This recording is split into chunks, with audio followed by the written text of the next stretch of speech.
Militia forces in Iraq's Kurdistan are to be armed by the United States in an attempt to prevent it falling fully into the hands of jihadists who are tightening their grip with their self-declared caliphate.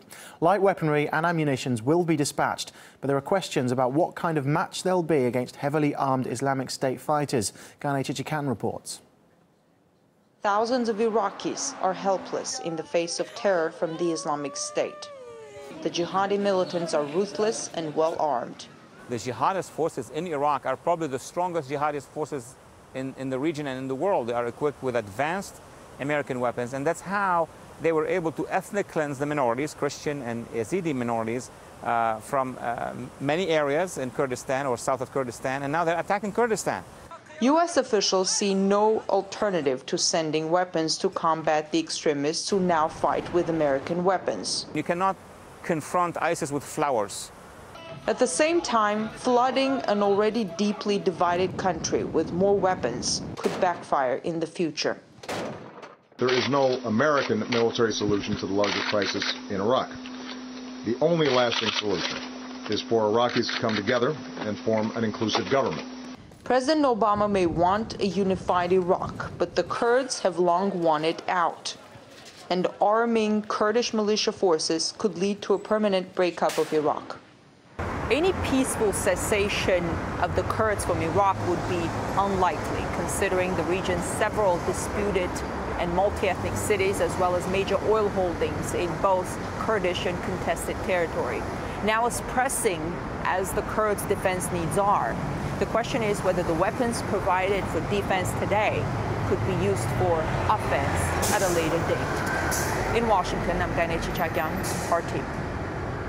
Well, American weapons have constantly made their way into Iraq during the past 15 years. The United States left behind billions of dollars worth of military gear when it withdrew from Iraq. When Islamist state militants captured major Iraqi cities like Mosul earlier this year, they also seized weapons and equipment which the Iraqi army left behind. The US made tanks, trucks and helicopters, for example. And now Washington's sending the Kurds some light weapons and ammunition. Political activist Riyad Jarrah told us the US is pumping in money to thwart an offensive it created the conditions for in the first place. On the one hand, we see the US allocating hundreds of millions of dollars to support, fund and train armed opposition groups in Syria.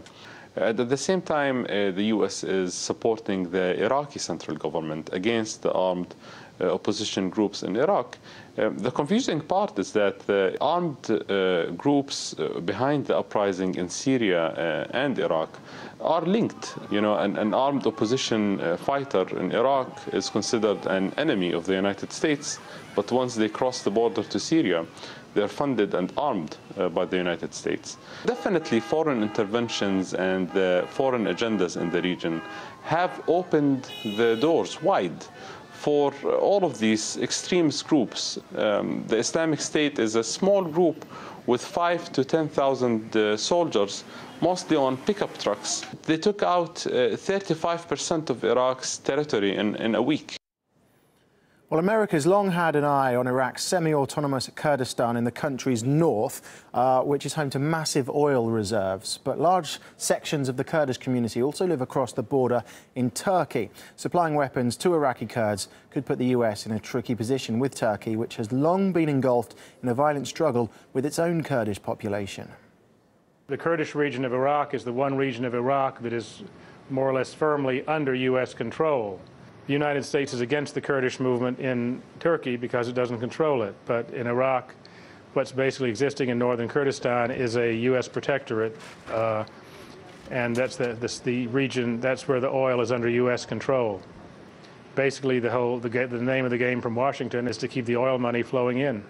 And ISIS's seizure of the central part of Iraq has basically cut Iraq into three, with the United States directly controlling the north. But if they've used ISIS as leverage against the Maliki government, but they're not about to allow ISIS fighters to invade, to come into northern Iraq that's under direct U.S. control. They want to bomb and force them back towards Syria or places where they're more useful to United States corporate and military interests.